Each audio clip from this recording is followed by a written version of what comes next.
Amen. Liewe luisteraar, dit is vir ons weer 'n groot voorreg om te kyk na die groot belofte wat God vir ons gestuur het in Christus Jesus.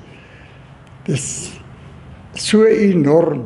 Mens hy het vir ons 'n hele Bybelboek gegee wat gaan oor die groot belofte wat gekom het. Jesus Christus. Dit waarvoor mense vir duisende jare moes gewag het. Maar al die tyd geleer het oor hierdie belofte wat sou kom. Totdat die belofte gekom het. En toe word daardie belofte duidelik vir ons beskryf. En dit wat in die belofte vir ons gekom het. Die kruisiging, die dood en opstanding van Jesus Christus. Dit was die grootste belofte wat die wêreld ooit geken het. So, ons kyk weer na hierdie groot heerlikheid wat vir ons gekom het. So, as ons lees in Efesiërs 1, dan begin die skrif so. Hy sê, Paulus, 'n apostel van Jesus Christus, deur die wil van God. Met ander woorde, dit was God se inisiatief. Die hele Bybel was God se inisiatief. Dit is iets wat hy in werking gestel het. As dit nie werk nie, sal niks werk nie. Maar as jy nie die skrifte ken nie, dan weet jy niks van wat eintlik aan die kruis gebeur het nie. Dit gaan glad nie oor sondevergifnis alleen nie. Dit gaan oor die heerlikheid wat daarna gekom het. Ons moet in die skrifte inkyk om te besef hoe groot hierdie heerlikheid werklik is. Die woord het gekom deur die wil van God, God se inisiatief. Hy sê aan die heiliges wat in Efese is. Met ander woorde, die skrifte is vir hulle wat dit verstaan. As jy nie die skrifte ken en verstaan nie, dan gaan jy kan onmoontlik iemand help. Want as jy nie die skrifte ken nie, kan jy jouself nie help nie. Met ander woorde, jy moet werklik inkyk in die skrifte leer ken en dan jouself bekwaam sien in dit wat God gedoen het. Nie wat jy moet doen nie. Jy evalueer met al die beloftes van God wat gekom het. Jy eind dit vir jouself toe of jy verwerp dit. As jy die beloftes vir jouself toe eind, dan eind jy 'n volmaaktheid aan jouself toe. En dit is die realiteit van die skrifte. Soos die Engelse mense sê, the bottom line. Jy moet waarlik weet, dit wat die skrifte sê, is die begin en die einde van alles. Christus was die begin en die einde van alles. So, dit is om waarlik te sien, wat hierdie geskenk van God behels. So hy begin in vers 3, dan sê hy, geseënd is die God en Vader van ons Here Jesus Christus, wat ons geseën het met alle geestelike seëninge. Geseënd is die God en Vader, want dit was sy inisiatief. Dit is niks met die mens te doen nie, dit het niks met iemand anders te doen nie. Niemand het daarvoor gevra nie. Hierdie groot God het gekom om sy inisiatief te implementeer. En hy het dit gedoen deur vir ons magtige beloftes te gee, deur ons te seën met magtige beloftes. En dit is net daardeur wat ons die realiteit van skrifte kan verstaan. Dit is eintlik baie krities, want 'n mens moet selfs die beginsel van alles verstaan. As jy nie verstaan dat God jou die beloftes uit genade geskenk het nie. Genade is nie dit wat ons deur al die jare geleer het nie. Jy maak foute en dan pleit jy maar om genade. Nee, dis nie dit nie. Genade is 'n eenmalige realiteit wat gekom het. 'n Eenmalige realiteit. Genade het net gekom aan die kruis van Golgotha en genade kan nooit verander nie. Dis 'n werklikheid van begin tot einde. So, kom ons kyk gou net eers na die genade. En dan lees ons in 1 Petrus 1. Hy sê, immer sy goddelike krag het ons alles geskenk wat tot die lewe en godsvrug dien. Deur die kennis van hom wat ons geroep het, deur sy heerlikheid en deeg, waardeur hy ons die grootste en kosbare beloftes geskenk het, sodat ons daardeur deelgenote kan word van die goddelike natuur. U sien, deur die kruisdood het genade na die mens gekom.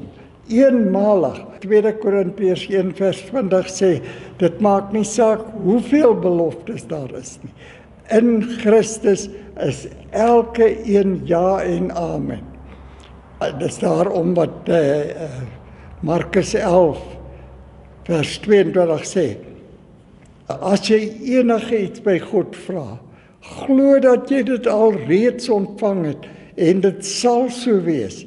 Met ander woorde, dis 'n afgehandelde werk. Die kruisiging was 'n afgehandelde werk van genade, afgehandelde werk van verryking. Dit het alles aan die kruis gebeur. So, hoe kan jy ooit meer van genade weet? Net deur kennis, net deur absoluut die kennis van God te kry en in te kyk in hierdie groot genade wat vir jou gekom het. Dat in Christus het hy die mens eens en vir altyd of vervolmaak of in onkunde bevind. Want God het die skrifte geskryf deur sy voorkennis. Deur sy voorkennis het hy alles geweet. Hy het elke mens se skuldbrief in sy hande gehad. Hy het die hele wêreld se skuldbriewe in sy hand gehad. Geweet waarvoor hy in is, of gaan hy dit vergewe, of gaan hy dit nie. Gaan hy die prys betaal, of gaan hy dit nie doen nie. En hy kom en besluit nie, hy sal hierdie groot prys betaal vir elke mens. So, hy betaal die volle prys en vervolmaak die mens. Luister net hoe skryf hy dit in Hebreërs 10 vers 14. Hy skryf deur een offer wat God gebring het. Dis die offer aan die kruis. Deur een offer wat God gebring het hy vir altyd vervolmaak. Meer volmaak is wat jy was nadat Christus vir jou gesterf het, kan jy nie wees nie. Maar jou deel is om dit te aanvaar. Dit was geskenke. God het dit vir elke mens as 'n geskenk gegee. Genade, vergifnis, alles beloftes, hoeveel beloftes daar mag wees, vir elke mens. Maar dit is net beloftes, jy moet dit aanvaar om dit jou eiendomsreg te maak. Dit is so belangrik, mense. En dit gaan absoluut teen ons tradisie, teen ons tradisionele kennis wat ons gehad het in die verlede, teen die geweldige onkunde waarin ons opgegroei het. Kyk ons nou na die skrifte en ons kyk na 'n werklikheid. En as jy nie hierdie skrifte as die fondasie van jou lewe ken nie, kan jy nooit in vryheid wees nie. Jy kan nooit begryp hoe heilig, hoe geregtig, hoe volmaak jy werklik is nie. Na die kruisiging, meer volmaak as wat enige persoon is, kan hy nie wees nie. Want dit is wat God het vir elke mens vervolmaak, vir hom geskenk, vergifnis in oorvloed. Maar jy moet dit aanvaar, jy moet dit glo. Dis daarom wat die skrif oor en oor dit verduidelik. Soos Hebreërs 11 vers 6. Sonder geloof onmoontlik. As jy nie wil glo wat die skrifte sê nie, onmoontlik, dan moet jy weet van die begin af is onmoontlik. As die skrif sê hy het al jou sonde weggeneem, dan moet jy nie sê nee, maar ek sondig nog elke dag en ek dit en ek dat nie. Nee, jy moet glo wat hy sê. Dis iets wat hy vir jou gedoen het, vir tyd en ewigheid. As hy jou sonde weggeneem het. Nou, hy skryf dit duidelik, as ons weer teruggaan na Efesiërs toe, dan kan ons kyk, dan sien ons dat dit afgehandelde werk wat God kom doen het. Daar was nie iets wat hy nog moes byvoeg nie. Daar was nie nog 'n bietjie genade wat hy agtergelaat het, wat jy agterna voor moet pleit nie. Daar was nie nog 'n sondetjie wat hy nie vergewe het, wat jy agterna moet verwerk of voor pleit vir vergifnis nie. Nee, dis alles afgehandel. God het 'n afgehandelde werk gedoen, 'n volmaakte werk gedoen in Christus Jesus.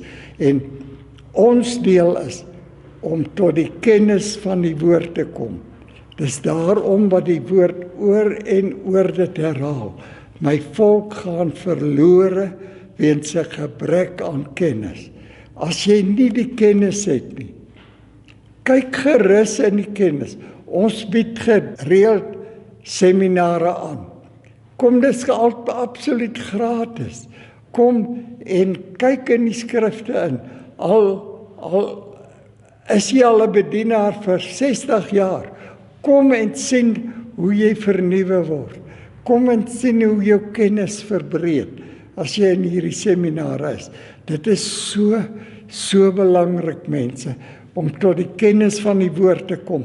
Want die woord is jou handboek.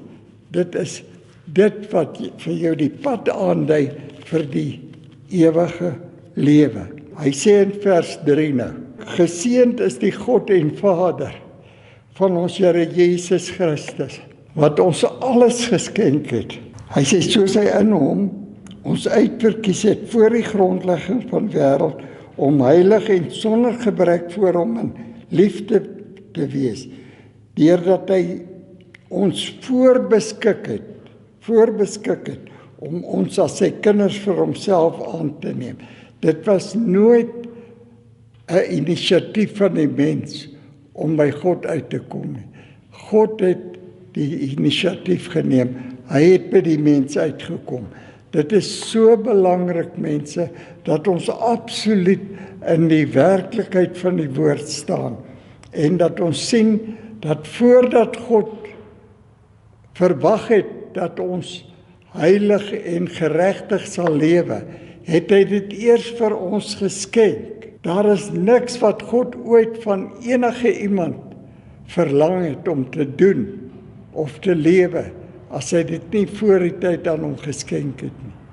So, dit is so belangrik om te sien dat hy het vir ons die kennis geskenk in sy woord, om absoluut heilig en in volle geregtigheid te leef, dag na dag, want hy het vir ons die volheid geskenk. En ons moet absoluut net by die skrifte bly, dat ons nie nou weer in die natuurlike ingaan, en sê nee, maar dit is onmoontlik, dit is te moeilik, en jy kan nie in die Ou Testament leef, en hierdie realiteit te sien nie. Dawid was 'n man na God se hart, en hy het sy bes gedoen. In veldslae het hy net op die Here vertrou, en hy het elke keer oorwin, totdat die vyand die regte probleem voor hom gestel het. Toe val hy. Dit is hoe jy in jou eie krag lewe. Jy sal altyd val. Daar's nie 'n manier wat jy in jou eie kragte heilig en sonder gebrek kan lewe nie. Alleen deur die geloof. Jy aanvaar wat God vir jou gedoen het. Nou, ons weet dat 1 Korintiërs 1 vers 30 sê, maar dit is deur God. Die kruis was absoluut God se inisiatief. En deur hom was die wêreld in Christus gewees, wat vir ons geword het, wysheid uit God, geregtigheid, heiligmaking en verlossing. Hy het dit vir ons geword. En nou weet ons dat die hele realiteit van die skrifte is so groot, dat hy verduidelik elke een van hierdie fasette, sodat ons nooit in natuurlike reale moet dweep oor enige iets nie. Dit is absoluut net om in die skrif te bly en te kyk en te sien, hoe werk dit dan werklik? Kyk net 'n bietjie na Romeine 6 vers 6. Hy sê, aangesien ons dit weet, dat die ou mens, dit wat jy was, dit wat jy voor die kruis was, al was die kruis 2000 jaar gelede, die kruis bly elke dag 'n werklikheid. En wat jy was aan die einde van jou lewenssiklus, dit het God in sy hand gehad. En daardie realiteit het hy afgehandel aan die kruis. Luister net na die 6de vers van Romeine 6. Hy sê, aangesien ons dit weet, dat die ou mens, dit wat jy was aan die einde van jou lewe, maak nie saak hoe jy jouself geëvalueer het, of jy jouself geëvalueer het, dat jy dit miskien sal maak, of dat jy dit nie gaan maak nie. Maak nie saak hoe jy jouself geëvalueer het nie. God het jou geëvalueer in Christus Jesus. Nou sê hy, aangesien ons dit weet, dat ons ou mens saam met Christus gekruisig is. Jou hele lewenssiklus was in Christus toe hy sterf, sodat die liggaam van die sonde tot niet gemaak sou word, die sondige natuur, dat die sondige natuur tot niet gemaak sou word, en ons nie meer die sonde sou dien nie. Met ander woorde, die oomblik wat jy jou redding en verlossing sien, dat dit aan die kruis plaasgevind het, en nie in dit wat jy moet doen nie. Dit is so belangrik, mense, dat jy moet op die punt kom waar jy nie jouself evalueer deur jou eie doen en late en jou eie roekelose lewe nie. Nee, jy evalueer jouself aan dit wat aan die kruis gebeur het. En soos jy dit glo deur die geloof vir jouself toeëien. Ja, ek sien ek het saam met Christus gesterf, want hy het vir my gesterf. Sterf daardie ou sondige natuur wat jy gehad het, om in al daardie sonde te beland waarin jy was. Daardie sondige natuur sterf daardie oomblik aan die kruis. En daarna weet jy, nou gaan jy die lewe van Christus aanvaar. Dis so belangrik dat jy duidelik sien dat jy saam met Christus gesterf, jy saam met hom. Kom ek lees vir julle die 4de en die 5de vers van Romeine 6. Hy sê, ons is dus saam met Christus begrawe deur die doop in die dood, sodat net soos Christus uit die dode opgewek is deur die heerlikheid van die Vader, ons ook so in 'n nuwe lewe kan wandel. Met ander woorde, toe ons saam met hom sterf, toe staan ons weer saam met hom op en hy skenk ons sy lewe. Dis daarom wat Galasiërs 2 vers 20 sê, weet julle nie, julle het saam met Christus gesterf aan die kruis. Jy leef nie meer nie. Christus is nou jou lewe. Christus is nou jou lewe. Dan kom jy by Efesiërs 3 vers 16. Sê, laat Christus nou ryklik in jou woon, deur jou geloof. Jy wandel net in die geloof. Jy bly glo dit wat met jou gebeur het aan die kruis van Golgotha. Jy begin jouself ontdek in die skrifte. In Christus al die tyd. In Christus al die tyd. Dat God jou in Christus, dis nie jouself nie.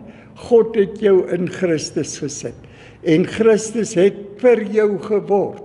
Jou heiligheid, jou geregtigheid, jou verlossing van sonde en 'n nuwe wysheid.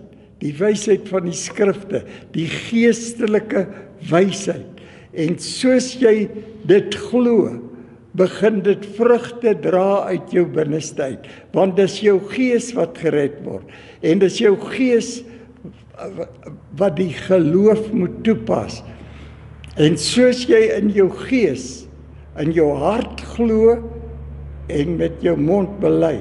Met jou hart glo, met jou mond bely. So word dit 'n werklikheid. As jy met jou hart glo, Here Jesus, U het vir my gesterf. U het my sonde weggeneem. U het my gereinig. U het my geheilig.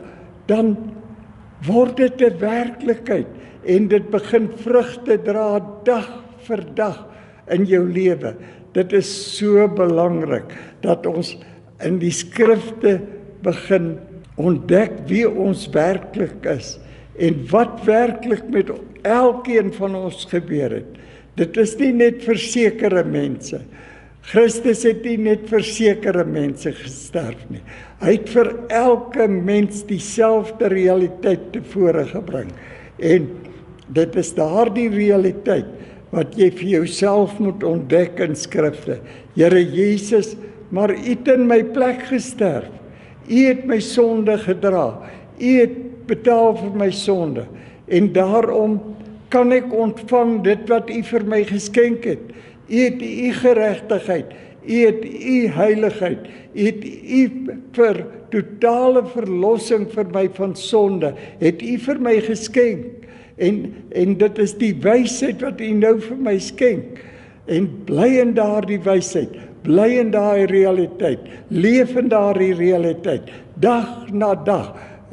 Ons deins nooit terug van die werklikhede wat aan die kruis plaasgevind het nie.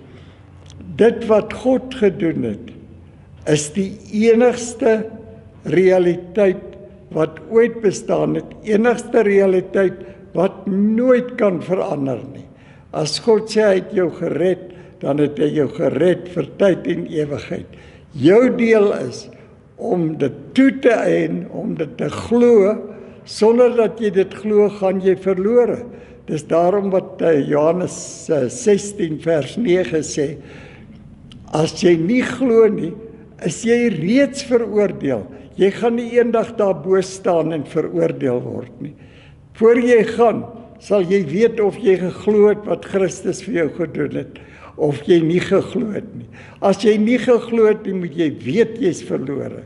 As jy dit glo, sal dit 'n heerlike belofte vir jou wees. Dit sal heerlike vrugte in jou binneste wees, wat sal blom tot in ewigheid. So dit is so belangrik om kennis op te doen van die skrifte en te weet van die groot verlossing wat vir u gekom het. Prys sy groot naam. Amen.